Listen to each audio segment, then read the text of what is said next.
And we're live. So I needed something, and lifting has been very good for me.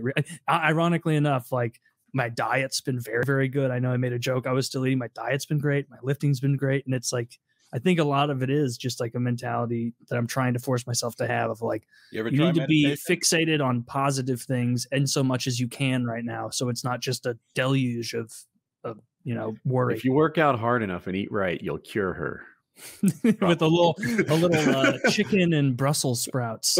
Have you ever tried meditation? I have. Yeah. Didn't work out? No, I liked it. Okay. Yeah, I should do that more. But I do it every day, and it's done wonders for me. But it depends on the person, depends on how you're learning, whether you're doing transcendental or what have you. Everyone has a different experience. I don't do it like that in depth. Like it's more of a thing where like I don't do it as much as I should, but like when I wake up, like I make a mental note, or if I'm feeling like down about something, I'll like go through a list in my head of like all the stuff I'm grateful for, all the things that I'm blessed with and fortunate to have. And like that really helps, you know, clarify and put things in perspective sometimes. And then other times it doesn't at all. Like I haven't been doing that recently. I probably should. But yeah, just hoping for a good outcome to all this. Do it instead of warm up. Maybe instead of warming up, just immediately pop my shoulder out of socket. Now, I know it's the dumbest question to ask. What are you benching lately? I just want to know. I haven't done flat bench. I hit over 300 on flat bench last time that was many months ago. Nice. My incline bench, I've been hanging out around like 180 for a while. I didn't expect the difference. Damn, bro. Okay. Wow. Yeah, so incline bench is just over half of flat. Like it's normal-ish. It's way like when you look at like at the incline, like first time I ever incline bench, people were like, you know, it's way less weight than you can do. And I was like, oh, come on, a little bit of lean. That's gonna make that much of a difference. Yes. Yeah, it's infinite. That's like, what I do as well. It's 3 times as hard. Like 180, 185, you're doing on incline. Yeah. Do you know what your flat is, Kyle? I don't know what my max is now. I work out with like 225 or something like that. Yeah, that's my goal. For people who don't know, 225 is 2 plates on either side and 245 plates on either side, and it looks cool. That to me is like where good is. Yeah. I work out with 190, so I think that's a 25 and a 45 on either side. Maybe no, that's 185. Anyway, it's not where I want to be. It's back. I'm back at my high. This is like as high as much as I've lifted lately, but it's not at my goal. After I hit like the over 300 benching a couple times, I was like, all right, I'm over it. I'm just going to go back to a much lower weight and higher reps because I don't want to destroy my shoulder. Like Kyle, it's easier to say when you're doing 225 already. You know, you just say when you got the 4 plates hanging on it. Kyle has been 1,000,000% right. Throughout the fitness thing, like he changed my mind on a lot of things. And like for many months now, I've been doing like the lower weight, higher reps, hypertrophy training, like going for when How many reps? I do 3x12 or 3x15, depending on. So like incline bench, I do 3x12.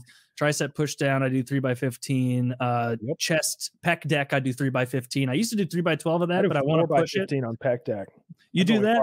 I throw. My chest is so shitty. Yeah. I get through my whole workout on push day. I get through everything, and then I usually add an extra pec deck thing at the end because like nothing makes like the activation feeling quite as much as that, and I really like it. It makes me feel because sometimes like you can incline bench with perfect form and be like, did I hit my chest enough? Really? I feel like I was getting a little too much tricep action. You gotta like flex your titties when you're getting that thing up. You gotta like almost. Yeah. It helps. Honestly, it helps me to look at them. It helps me to look at my pec when I'm doing chest exercises and be like, "Do it, you little bitches." Like when I'm doing pec deck, I'm like head down, like looking at my pecs. Yeah. And just like our mirrors are good, bro. They get so fucking sore. That's the one thing I can like make get sore because I'll put 275 on the pec deck and go 4 sets of 15, and that last set I'm just like, dude, that is so that's the exact weight I do on my pec deck. That is bizarre. Nice. I mean, we're about the same size roughly.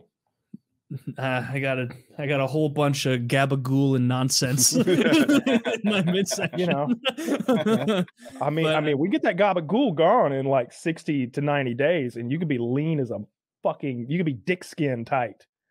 Yeah, I'm aiming that. I'm trimming down now. I don't know how much weight I've lost because I haven't weighed myself, but I can tell I've lost a decent little chunk. But good for you.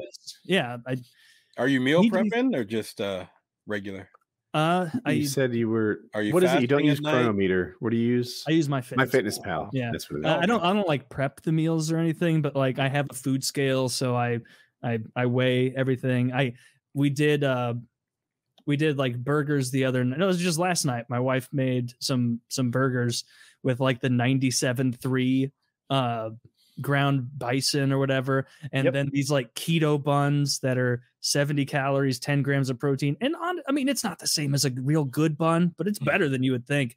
And then like we were eating those, and they were like cooked perfectly. Everything was good. And my wife's like, something's like not quite right with these. And I'm like, that's the 97.3. Like what would taste right is if we had a nice 80-20 here.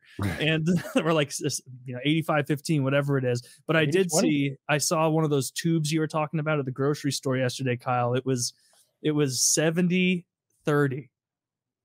which is, and what we're talking about, of course, is the lean to fat ratio in the ground beef. And 97.3, it's not what I want in my beef, but it's good. It's better for me. Good. That's what I find with all my diet, like swaps. Is stevia as good as sugar? No, but it's good enough. Yeah. Is almond milk as good as milk? No, but it's good enough. And like every one of these changes I make is just a small sacrifice for some big wins. I've gotten over like the ground beef thing is the thing that's the easiest to me, because like I don't make burgers because you got to add the bread ends, but like I usually do just a big bowl. It's just like ground beef and rice and peppers and spinach, and I'll like pour some salsa in there sometimes, so it's got like a little bit of a tomato base, but salsa is like 0 calorie anyway. Yeah. Sometimes I'll dice up some jalapenos in there or something like that, and I love that shit. Like when I was eating 2 pounds of fucking beef a day, that was the only way to fucking do it. Like I would just make a gigantic bowl of it with like 4 meals of ingredients, which is 2 pounds of beef plus like all the rice and everything else. And then I would literally just draw lines in the pan with a spatula and like section it all off. And like, all right, this is next meal. This is the next meal. And this is the next meal after that. Oh, you guys are making me hungry, and I can't eat this late at night. I got bloody. I don't have any groceries right now, so I had to order some food, but I used Postmates, link down below, to order a steak and rice and broccoli from Applebee's. So I'm about to get into that in just a few minutes. Nice. I'm fucking hungry.